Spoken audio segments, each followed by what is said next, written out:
Welcome, true believers, to Badwolf Comics. I'm your host, the Badwolf, and today we're going to do an overview of Klaus, How Santa Claus Began.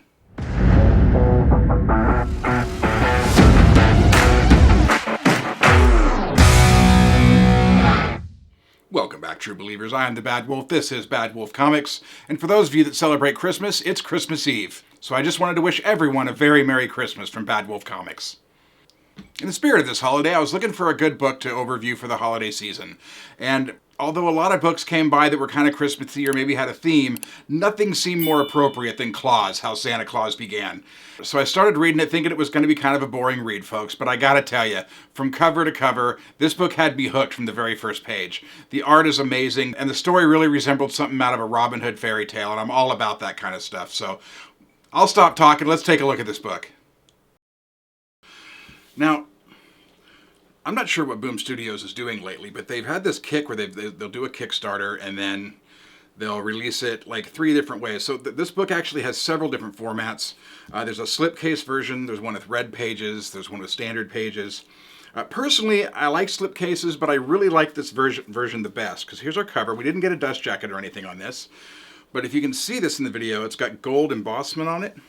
But this is Klaus, How Santa Claus Began by Grant Morrison and Dan Mora. I'm not going to go too in-depth in the story. I want you guys to be able to read this yourself. Opening scene art here, guys. Check it out. I mean, Dan Mora did a really good job here. And this whole book just really gave me Robin Hood vibes, giving to the poor and all that. But, he gets to town. Town's not what it used to be. And apparently toys are banned, So, who knew? Why would toys be banned?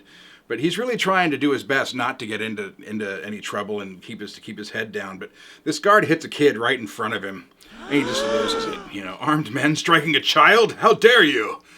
And so he gets into a tuffle with the guardsmen. They kick him out, tie him up, kick him out into the cold. His wolf saves him. They have a little tuffle out there. Now this kid, this is the Joffrey Baratheon. I know he's not that bad. He's not killing anybody, but he's definitely a brat and a spoiled child. And no matter what people do for him, he's just not happy. And while the entire town's kids are banned from having toys without getting beaten, or their parents losing food, this little turd has all the toys in town and just isn't happy with anything. But, just look at this art. It looks great. So the basic gist here is Klaus here was just trying to mind his own business, selling furs. He was basically an outcast from town.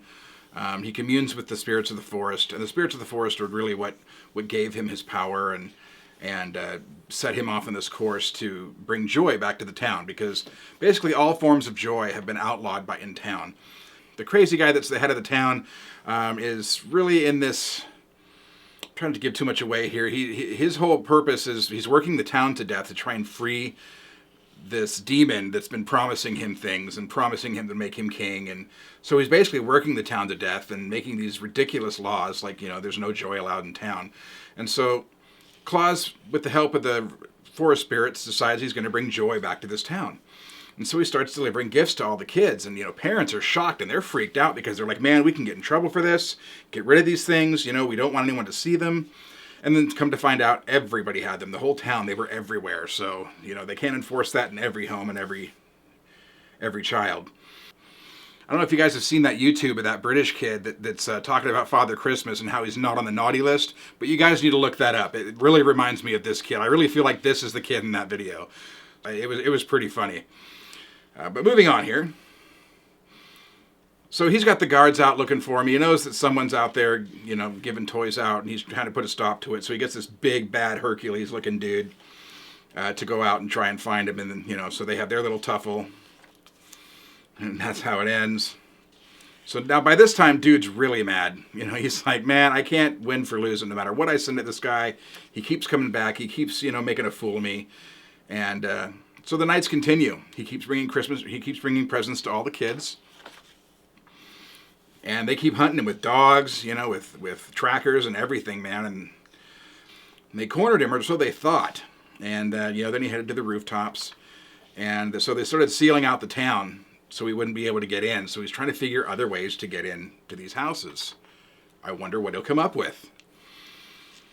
But I gotta say, guys, this story when I first was looking at it, I just didn't think it was something I was gonna like. But I couldn't have been more wrong, man. The more I read this, the more into it I got, and I'm really into those medieval stories of Robin Hood, and the underdog saves the town. I don't know, I like those kind of stories, but this really captured me. I honestly, I wish it was an ongoing series. If they had more of these, I would absolutely buy them, but I'd want an omnibus at that point. And so here we have our flashback to basically when Santa was a baby, and his mother was found frozen to death, clutching him in her arms. And luckily he was alive. They said it was a Christmas miracle. They brought him back, and years passed, and he basically grew up with the people in the court, including this one little redheaded girl. But when he made friends with her,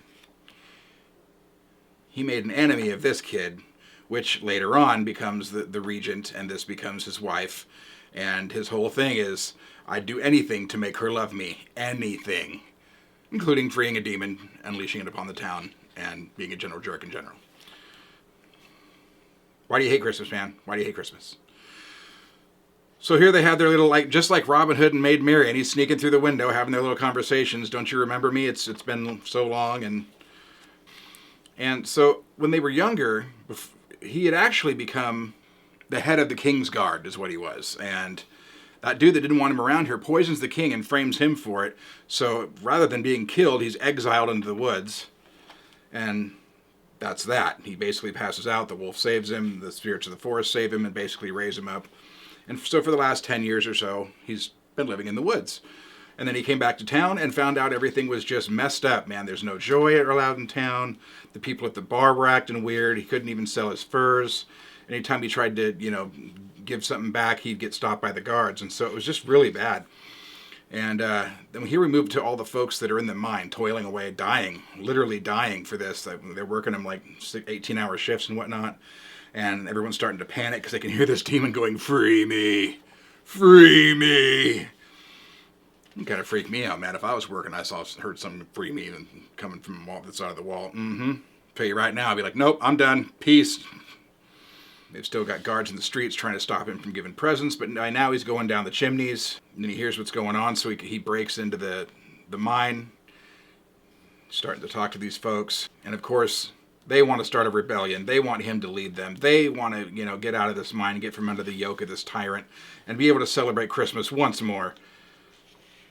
So once he decides that that's what he's going to do, that it's no longer just about bringing joy to the land and no longer just about helping the kids out, that he needs to really just free this whole town, which used to be his hometown. He may have been an orphan first, but he grew up here since he was a baby. Our miners literally dying right here on the spot. Keep digging, keep digging. Finally, they did it. They unleashed this demon. But I don't think it's going to go quite how homie thinks it's going to go. It never does. Deals with demons are never a good idea. Just saying. So here's this demon who's come after everyone, and they tried to free kids, and now, oh my gosh, he lied. He's turning his back, and he broke his promise to dude. Who would have thought a demon would have lied to him? Such a great shot, though.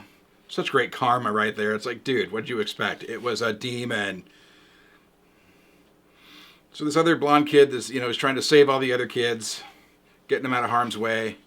And then all of a sudden, some of the miners come back, and the miners are trying to save their children. And in comes Santa, like Thor. He just needs a hammer instead of a sword. And the battle ensues between him and this demon. Saves the town, brings back Christmas to the town. Everyone's happy again. And for many, many years, each panel's another few years on. They live happily ever after, but he never ages. He goes back to his home in the forest, but promises to come back every year and give presents to the children. We got some extras back here. I love these extras. This is great. So this is what makes me think that they might possibly have more. Maybe it's just a picture of how he became later, but I'd like to see more. The further adventures of Santa Claus. I mean, look at him. Santa Claus is a bamf. He's got a sword. He beheads demons. He can't die. I mean, dude, I want a TV show about this. Netflix, get on this. I know you guys only like making one season. Just make one season of Santa, how Santa Claus began. And that's our Santa Claus Began book.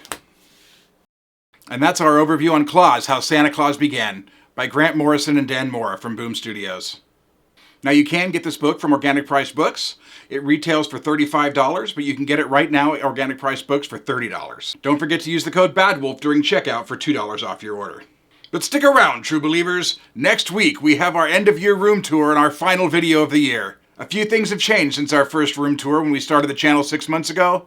Join us next week to see how far we've come in just 6 months. With that said, I am the Bad Wolf. This is Bad Wolf Comics. Thanks for watching. We'll see you in the next one.